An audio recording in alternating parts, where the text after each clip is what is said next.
Hello, Igram. And I have to remind myself I did say that I am going to start creating this Legend Fes Breakdown after December 1.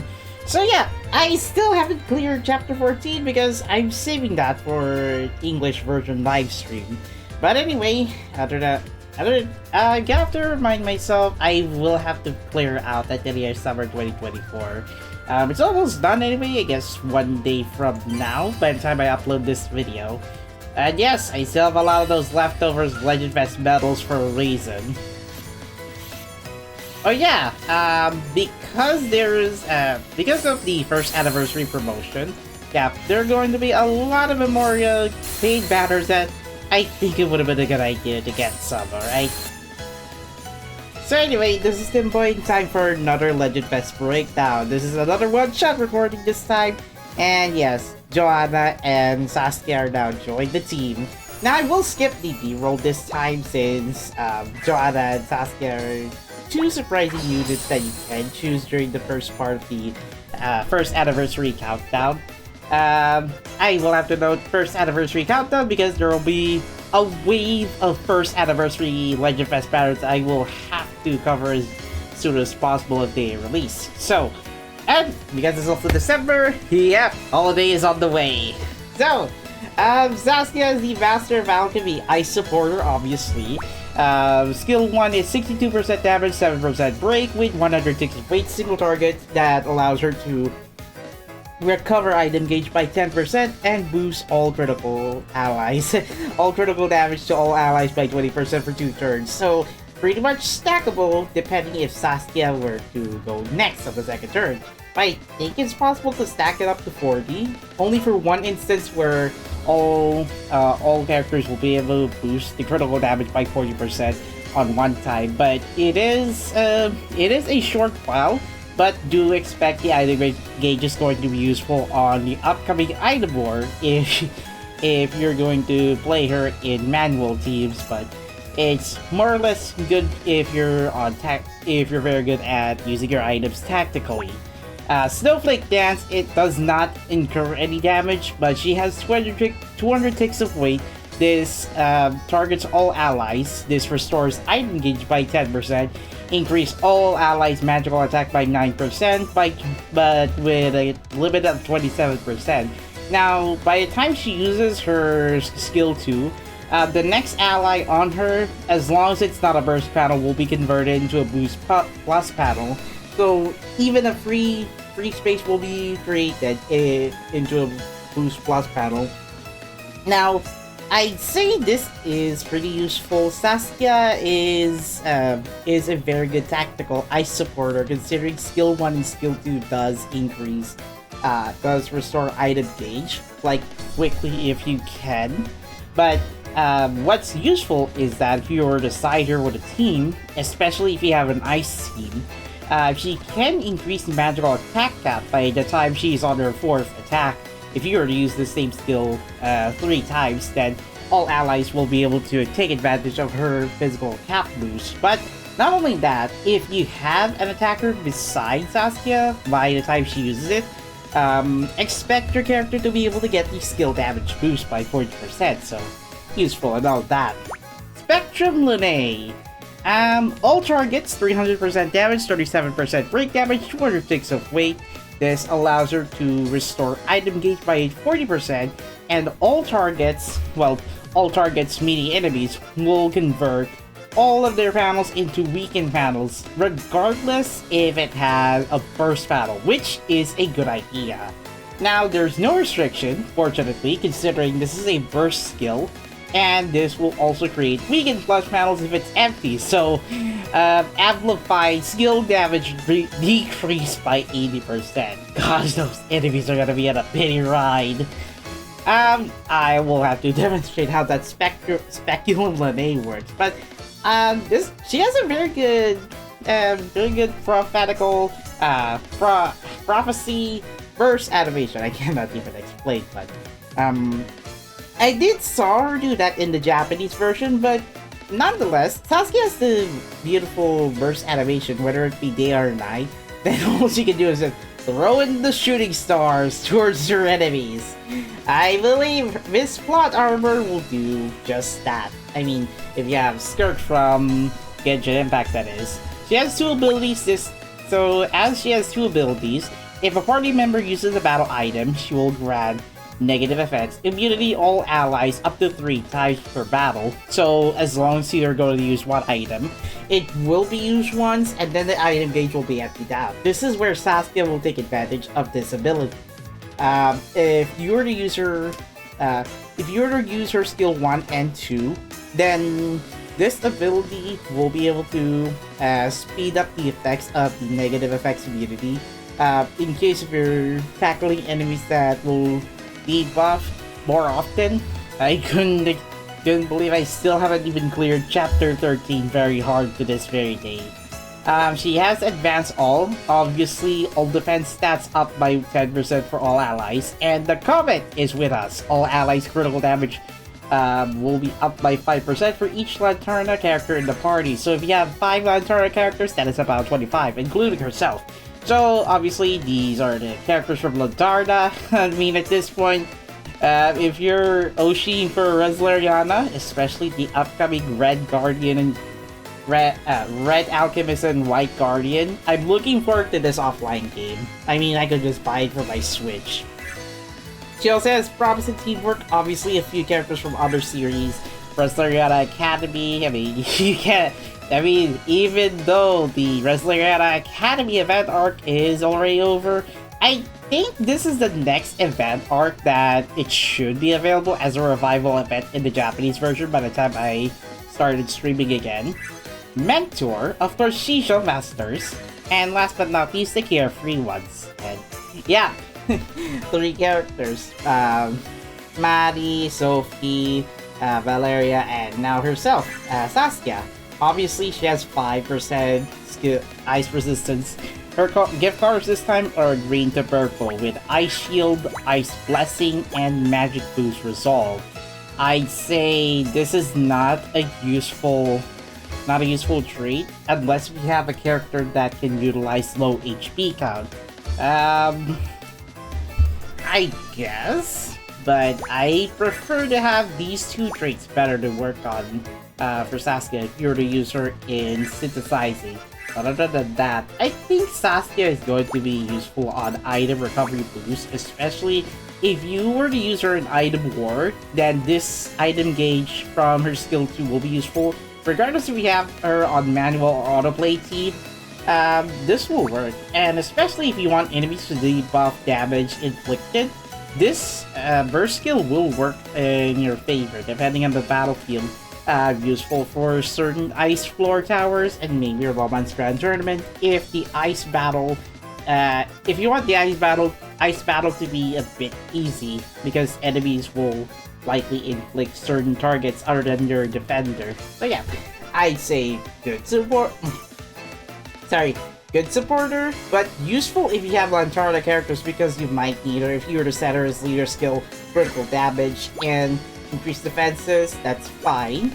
I'd say overall it is useful for Ice Lanterna characters, especially if you want to use her as the leader skill. So yeah, Saskia, very good armor plot character, according to XP and I, when we separately asynchronously watch or stream Atelier Resleriana. So yeah, here is Johanna Battle Phenom, and by the time I recorded this video, I forgot to clear chapter 14, so netabare aru. Spoilers if you haven't finished chapter 14 by this point, so good luck with that. Yeah, looking at her stats, she's more focused on slash attack.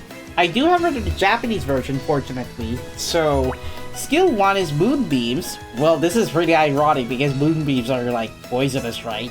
So this targets all enemies 27% damage, 1% stun with 100 ticks of weight, 1% break damage. Now obviously not all attacks can inflict break damage this week.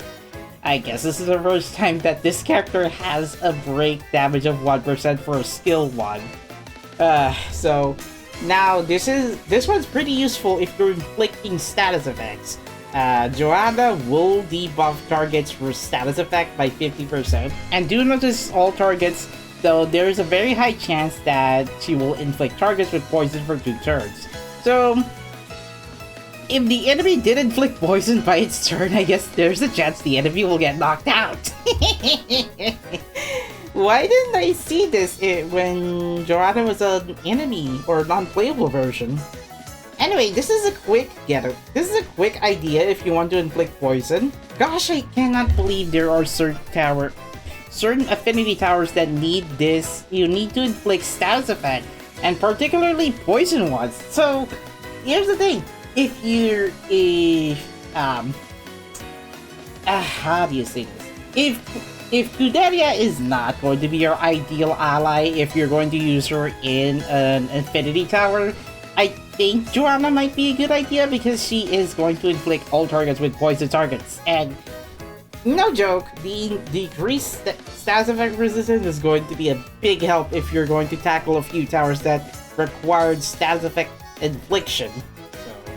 Real talent, the Saikyo no Tensai tayo.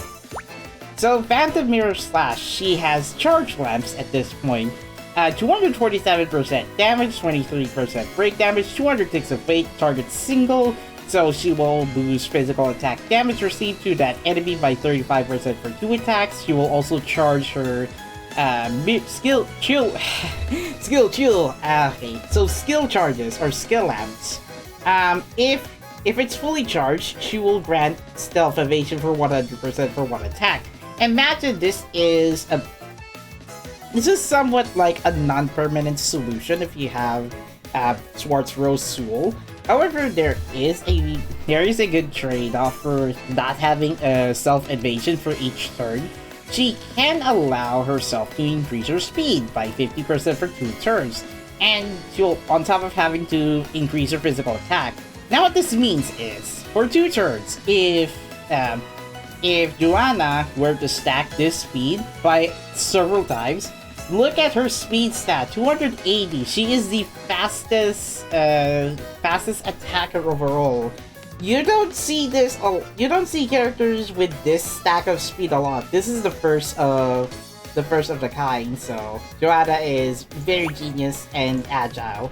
Now, I'd say on top of having to do this status effect, it'll be useful if you have this fully charged. Now, useful if you have Chapter 15 recipes where you can stack Johanna's speed stat, and at this point you might be able to reach 400 speed if you're lucky. That way, Johanna will be able to double her turn. Let's say you might be lucky having her to use skill 2, not infinitely, but it'll stay 50% or up to 100% for 1 time, and then at this point, well, you can try to tactically use her if you want to get her to the nearest panels, like boost panels, burst panels, critical hit panels, you name it. Battle Phenom Johanna is going to be useful for tactical turns and to control the strategy if you want to pick up the panel that Johanna will use. So, as she is useful for flashing blade dance, however, this is single target. 625% damage, 93% break damage with 200 ticks of fate. This will cleanse all negative effects, status effects not included. If the next ally in turn does not have burst panel, then this will be converted into a critical battle. It can also be created if it's empty. Now, if you were to use her skill 2 a few times and then this burst skill is activated, there is a chance Johanna might be able to take that critical battle for herself. So, yeah, good luck with that if you're going to take on a few enemies that rely on high defense toughness. So, Johanna will be able to be useful in Romance Grand Tournaments / Division. I'll show you how this works in the trial battle, as she has 2 abilities, Real Talent. Now, she will start the battle with 3 of those full skill charges of Phantom Mirror Slash. That is her skill 2. If a party member uses the battle item, she will be able to charge 1. Do note that skill 2 also charges Phantom Mirror Slash. So, this one, you can activate your skill 2 right away at the start of the battle. Useful if you want to increase your speed early in the game. At early battle, that is good. Now, Combat Genius boosts skill by 1 to 100% depending on the road's speed. Now remember, her speed stat is 280. The higher the boost for higher the speed, the better. Now, there is a maximum limit though, which is 520% speed. Johanna, there's a possibility that she'll be able to reach 100% speed boost just by activating skill 2 alone. But here's the thing. There is a limit on 520% speed, 520 speed, meaning there is a chance that if you have speed stacking items or gear on her, and this means Johanna might be able to reach that limit once. So, and given that her boost skill damage is up to 100%, this might outpace Swords Rose Soul better than, yeah. Yes, Johanna is likely going to outpace against ST. You know ST from Atelier Donona? Yeah, the two-star slash attacker. Well, good luck with that if you go. You have to pair her alongside Johanna. Both of them are still useful for Roman's Grand Tournament at least. Now, never let your prey escape. This grants promising teamwork characters a high chance to inflict poison. Meaning, yeah, this one, even if you have her on your party, if you have promising teamwork characters, not only you'll be able to boost their skill damage by 50%, but it has to be poison. So these characters will inflict poison, even if you don't have her. Use skill 1 just yet. So Battle Phenom Johanna is very good for poisoning the lake. So, well, gift cards this type is blue to purple with critical finish, slash curse, slash resistance debuff, and skill power up. Guess what? All of her traits could be useful. Although for slash teams, you can use this one if you're focusing on battles that are weak against slash. So, enemies weak against slash will be able to take advantage of this slash curse. Now, I'd say Johanna, the Battle Phenom at least. I mean, yeah, as much as I would like the pink eyes, well, I could say more.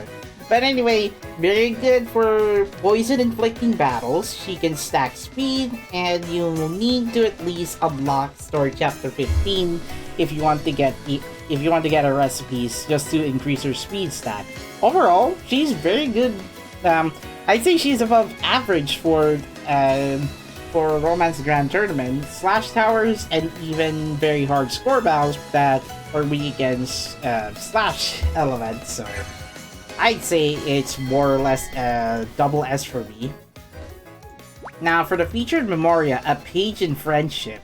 Now, A Page in Friendship is illustrated by Noko-san, Saskia. 31.25% physical attack, 4.25% speed, defense stats at 13.75, and HP at 18.75. Well, this one if you have slash characters, increase burst skill damage by 85%. This is useful for Johanna. Johanna will be able to take advantage of this Memoria, but if you don't have Johanna, ST will still be useful, and also Logi. Logi basically tackles all enemies on his burst skill.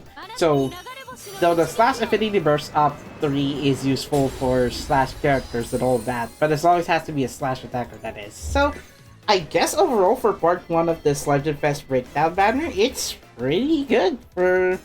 Pretty decent, especially you're gonna use one of them in Story Chapter 15. Now, it's not essentially requirement, but 2 of those characters will be useful on respective merits in your separate elements. So, let's go for trial battle and then upload straight to YouTube.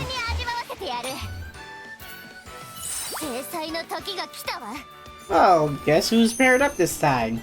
Swords Rose Heidi and Snow Adventure Rorona. You know what? Let's skip that skill 2. We're keeping that for the next battle. Look, even if you were to use Phantom Mirror Slash, the speed up is not effective until her next turn.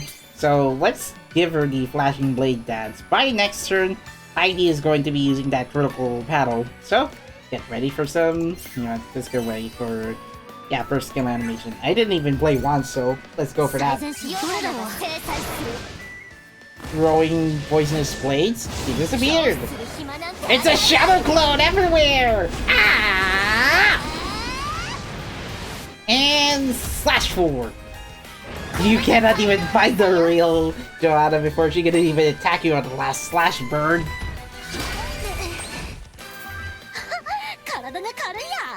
Now, obviously Heidi's Rosa Claw is already ready to break enemies in anyway. Yeah!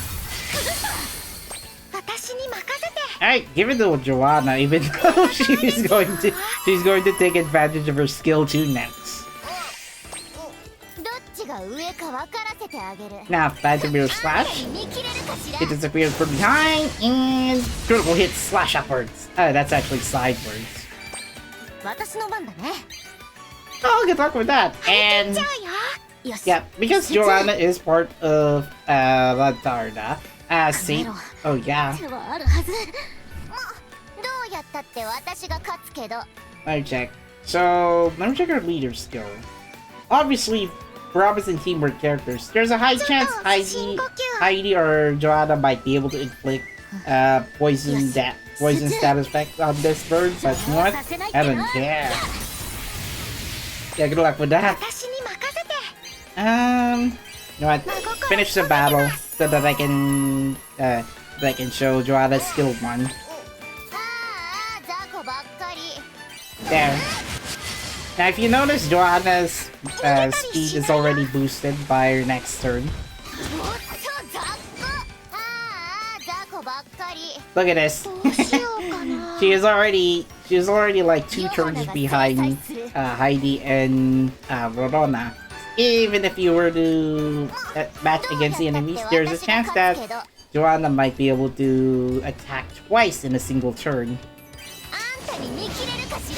Like, not in the same battle, but in a different session. You know what? Finish the battle. Yeah!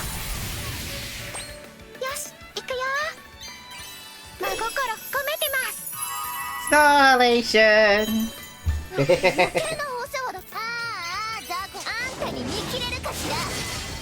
Boom! Outta here! She has a different voice line. She's going... That's the second voice line I wanted for Johanna to say instead of that second line, that other line. You know what? I might be able to get Saskia in the global version anyway. Yes, even though I haven't gotten her yet in the Japanese version.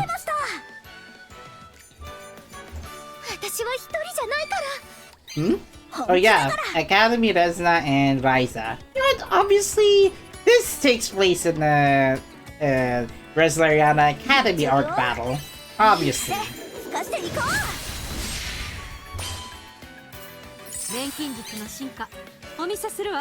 Now, this not just weekend panels for just one turn. It actually affects for upcoming turns as long as it's within this timeline. So, good luck with that. Speculum Linnae. Well, an oracle. Beautiful atmosphere, although it's nighttime. She can also turn in... She can also turn the night to day. She's touching the mirror in.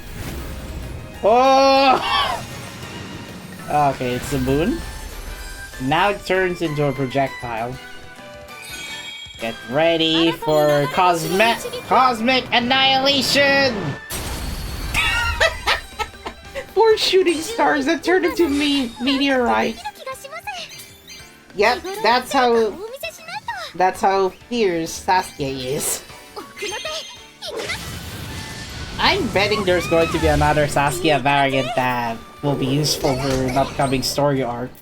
Well, not necessarily within Story Part 2. Last time I checked in the Japanese version. This is so blurry! Why? The depth of field for Academy Ryzen, especially during her break shot, didn't actually focus on her. Alright, here goes Snowflake Dance. Ooh! It's a nice snow globe. Well, that's nice. Oh, she can finish the battle immediately.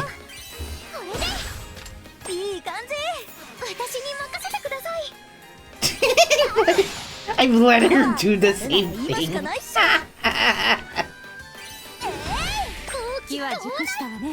Alright, here's her skill 1 then.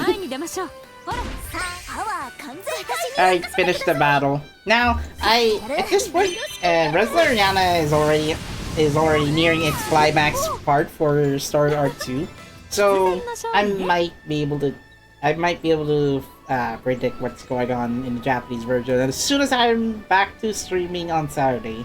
So yeah, there goes Saskia victory animation. And for those who are wondering, well, when will we get the end of Story Arc 2 in the global version? Expect 3 months later, because that's already the release gap between the Japanese version and the global version. But expect upcoming announcements for on the Japanese version side, because, well, I'm so looking forward for Story Arc Part 2 to finally fit the puzzle if there's going to be a connection with the upcoming Resleriana and this gacha game. So anyway, overall for this Legend Fes Banner, I mean, for Johanna, very good if you want to build up your slash teams in case if you don't have SC or Logi maxed out. For Saskia, however, more recommended on magical teams and useful if you want to debuff enemies with her first skill. But you know what? That's going to be it for this video. Next part will be a new variant for Sophie and Ayesha, and I do have Sophie and Ayesha in the Japanese version, to be honest. So yeah, we'll see. I'll talk about this next part.